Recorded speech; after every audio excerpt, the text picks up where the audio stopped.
Ladies and gentlemen, please put your hands together for Ritika Gupta, Vice President Sales, Indian Hotels Company Limited.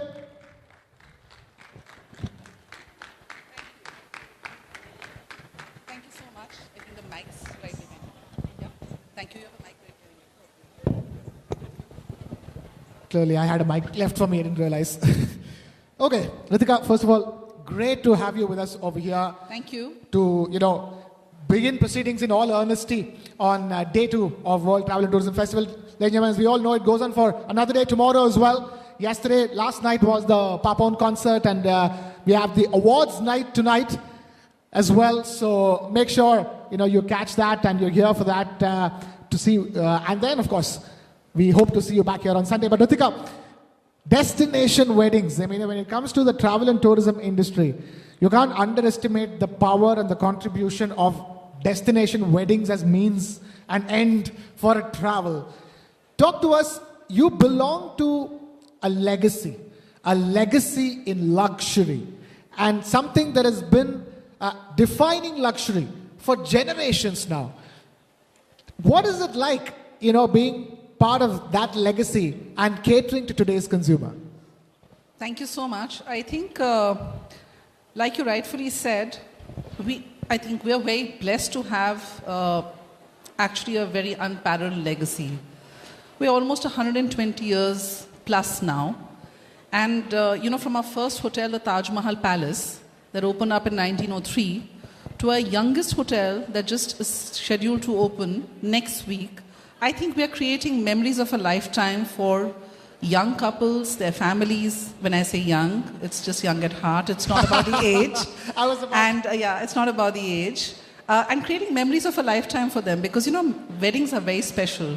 You're always going to remember what you ate, what you drank, where it was, who was nice to you, how your makeup looked. And I think today we have third generation individuals who come to us who are planning their weddings with us. So I think it's a legacy that we uphold for India. In a very traditional society, they're very traditional still. And yet they're all the trappings of, what the modern world is all about. There's digital, there's AI, there's bespoke menus, all of that. Can I ask you something? It's interesting in couples these days, go to a Taj for everything from a staycation to an engagement to a wedding. That's right? true. And magical moments when you also go back and propose to your better half to be in that. So I think, it's just something that has happened very organically for us. So just to put it in perspective, think of a wonderful hotel like the Taj Lake Palace, Udaipur. It's 278 years old. It sits in the middle of Lake Pichola. It's magical.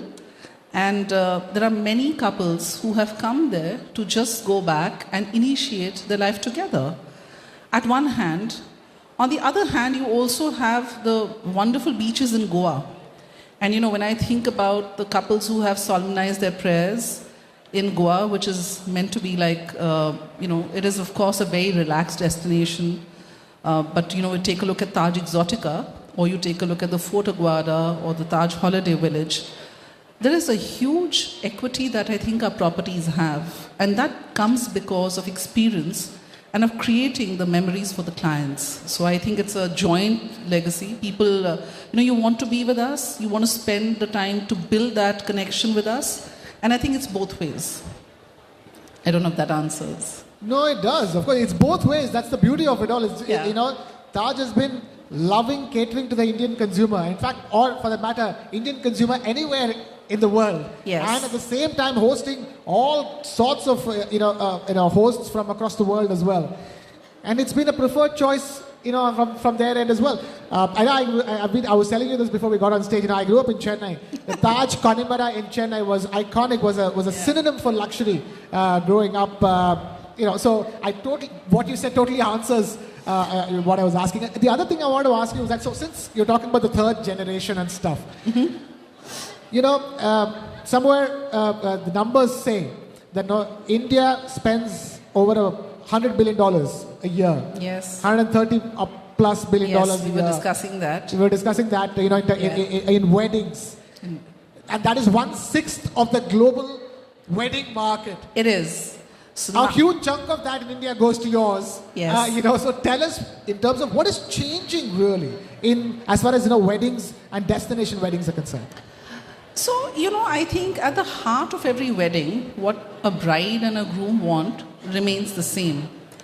But I'm sure when you take a look at the way that the society is changing, perhaps 30, 40 years ago, the parents had a larger role to go back and choose what somebody would go back and eat, what they would feed their guests, how they would go back and welcome, what would be the rituals. Interestingly, the traditional aspect of the weddings is still there.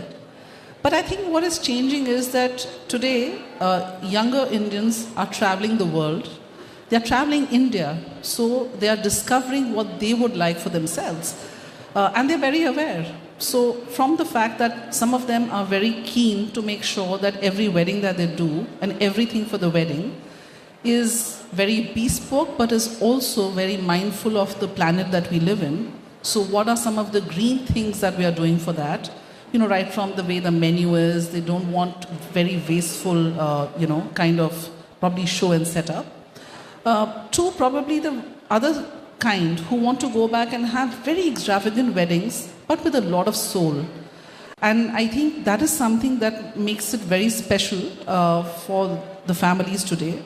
Plus, I think with India's growing, I would say, recognition on the global stage, right?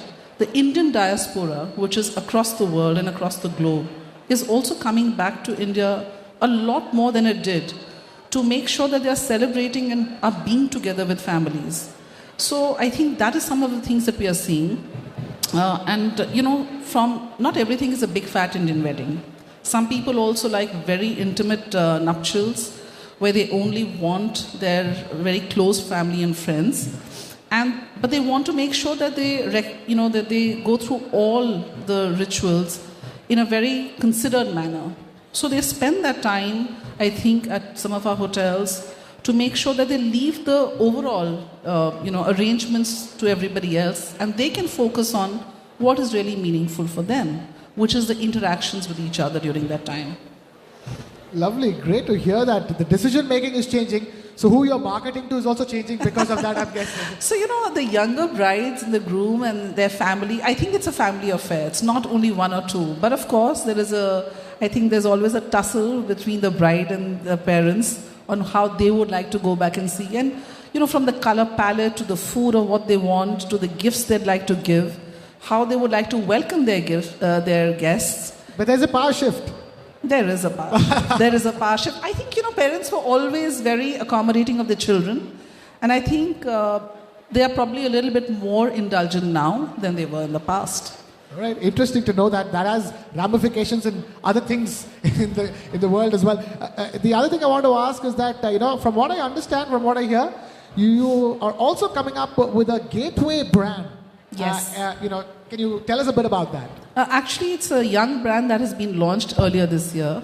Now, not this year, but sorry, because I'm in 2025, so last year. And Gateway, as the name suggests, is Same about the financial- gateway to destinations. Yeah, it's like a gateway to the destination. And, with the way India is actually really growing across the different micro markets, there are some beautiful destinations that are part of this brand. So, from a very wonderful hotel in Nasik, our Gateway Nasik Hotel, which is about spread in like 22 acres of land. So it's like the gateway to Nasik, which of course now everybody knows as the wine country. And of course we also go for it's our Napa Valley. From there to the beautiful, backwaters in Kerala in Bekal, which is a beautiful hotel called Taj, the Gateway Bekal. And it's set, right next to a lagoon. So there are destinations which are very synonymous with who they are. And I think it also allows younger India, which is in different cities, to get a lot more familiarized with, because, weddings are happening everywhere. People are traveling everywhere. It's not that it's just in Delhi or Mumbai. And I think that's what makes the Gateway brand a very, very special brand for us. And, I think the hotels also go back and pride themselves on creating and crafting wonderful memories, which are very rooted in who they are in the destinations that they are. I'm curious to know this, when it comes to weddings, the approach to a wedding is very different, within the country. And I'm sure it's different, by Indians who are diaspora Indians. What are can you tell us some of the curious differences that you saw, in the way destination weddings happen at Taj Properties in the north and the south of the country?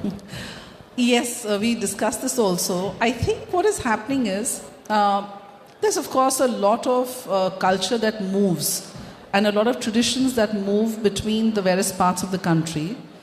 But I think the north has a lot more colorful and probably a lot more larger and I would say a lot more weddings which are around the various senses, which includes the dancing and making sure that, there are a lot of rituals like that. Similar rituals are there in the south as well. But I think there it's a lot about, you see... Being understated? Yeah, that's what you said. So yes, they're not all understated. See, I think it depends on the people and the family and how they and their friends are and what they want to kind of go back and create for themselves. So it's very interesting. As I was driving over here today, I was noticing, that there are tulips in the city of Delhi all over now. And I was noticing that there are videos which are being made, and that's why it was quite interesting to see the beautiful women and, very stately young men on Shanti Path, and they're just walking down and you could see videographers behind them.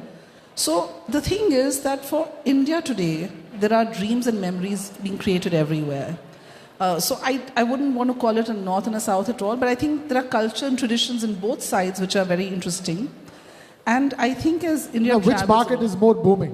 Which part is just... Which market is the most... Is booming. It's across the country. Okay. Think about it. I mean, look at... National unity is there. National unity is there everywhere. Even the Prime Minister said you should do your I do's in India, and I'm sure you've seen the Incredible India campaign around that. And it beautifully showcases the various, even the Northeast. I mean, there are a lot of people who want to go, and there's a very, very active search which people want to go back and do in some of those very exotic locations. Some people just want to get off the flight and get into a hotel, and some people want to make sure that the journey is a little longer. So, it's par for the course for everyone. Fantastic. It's great, talking about this with you, Ritika. I've understood so much about, with destination weddings and the wedding market per se in the last 15 minutes than ever before. Thank you so much for taking time out to be with us here at the World Travel and Tourism Festival. Great to be speaking to you. Ladies and gentlemen, a huge round of applause for Ritika Gupta. Thank you so much. Thank you.